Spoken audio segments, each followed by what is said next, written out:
बाळासाहेब देवीदास डहाळे श्री फिरंगाई देवस्थान उपाध्यक्ष कुरकुम या ठिकाणी शारदीय नवरात्र उत्सव सुरू असून दिनांक 22/9/2025 रोजी या ठिकाणी नवरात्र उत्सवास सुरुवात झाली।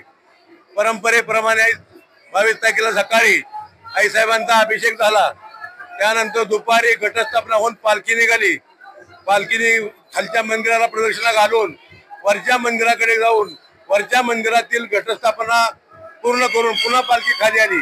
असा या ठिकाणी पहिल्या माळेचा कार्यक्रम सुरुवात झाला असून नवरात्रामध्ये 9 दिवस दोन्ही टाइम पालखी आईसाहेबांची पालखी निघते, दुपारी 1 वाजता आणि सायंकाळी 10 वाजता। आणि त्याचप्रमाणे या ठिकाणी परंपरेप्रमाणे होत असलेला कार्यक्रम सनई वादनाचा कार्यक्रम 3ऱ्या माळेपासून खालच्या मंदिरामध्ये होत असतो आणि खालच्या मंदिरामध्ये पालखी साधारण 1.5 ते 2 तास थांबते। त्यानंतर बाहेर गेल्यानंतर चौघडा वादन होतं। त्यानंतर पालखी पुन्हा वरच्या मंदिरात जाते, त्या ठिकाणी आरती करून पुन्हा पालखी मंदिरामध्ये येते।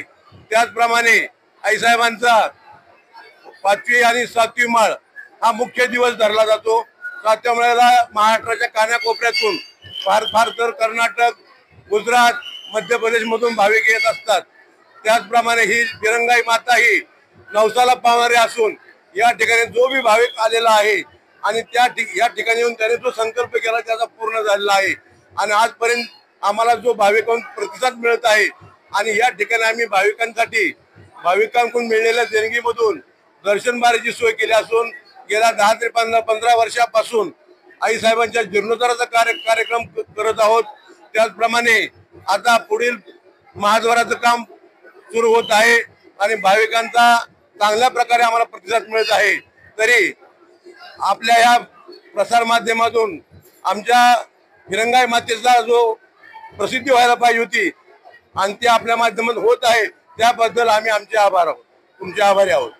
मी तानासाहेब गजानन भापकर, रिटायर्ड प्रिन्सिपल, फिरंगाई माता माध्यमिक उच्च माध्यमिक विद्यालय कुरकुम। नवरात्र उत्सवाला सुरुवात झाली 22/9 पासून आणि तेव्हापासून मी आस्थागायत म्हणजे 7व्या माळेपर्यंत रोज मंदिरामध्ये आहे। पुरातन मंदिर असून याला एक ऐतिहासिक वारसा आहे आणि हाच वारसा कुरकुमकरांनी पुढे नेण्याचं काम गेल्या अनेक वर्षापासून या ठिकाणी जोपासलेलं आहे।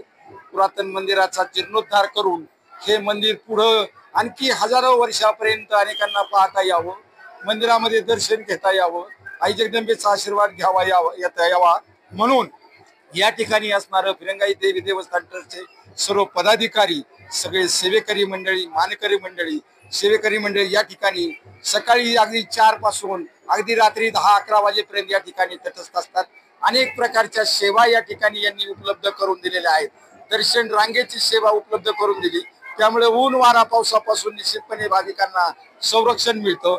पाण्याची व्यवस्था करून दिली, आरोग्य विभागाच्या माध्यमातून आरोग्य सेवेचा पुरवठा केला जातो।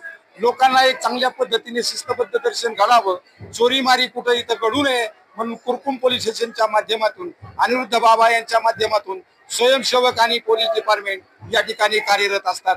निश्चितपणे आज जर 7व्या माळेचा आपण विचार केला, आज हा पवित्र दिवस आणि या पवित्र दिवशी लोक ठरवून येतात, भक्तगण ठरवून येतात की मला 7व्या माळेला जायचं। परंतु आपण पाहता राज्यामध्ये विदर्भ आणि मराठवाड्यामध्ये आपण जर पाहतो अतिवृष्टीचा धोका आला, कुटुंब काही प्रपंच वाहून गेले, जनावर वाहून गेली, शेतीचं नुकसान झालं। परंतु आज या पवित्र दिवशी जणू काही स्त्री शक्तीने असं ठरवलं की आज शक्तीपीठांमध्ये आज लाखोच्या संख्येने भाविक जाणार आहेत। आज कुठेतरी तू थांब रे वरून राजा, माझ्या भक्तांना, माझ्या श्रद्धाळू भक्तांना माझ्या मंदिरात येऊ देत, दर्शन करू देत।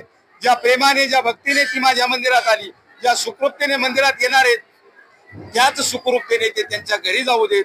अशा प्रकारची आराधना या स्त्री शक्तीने परमेश्वराकडे केली असावी म्हणून आजचा दिवस हा सुखाचा, समाधानाचा, 7व्या माळेचा पवित्र दिवस घडलेला आहे।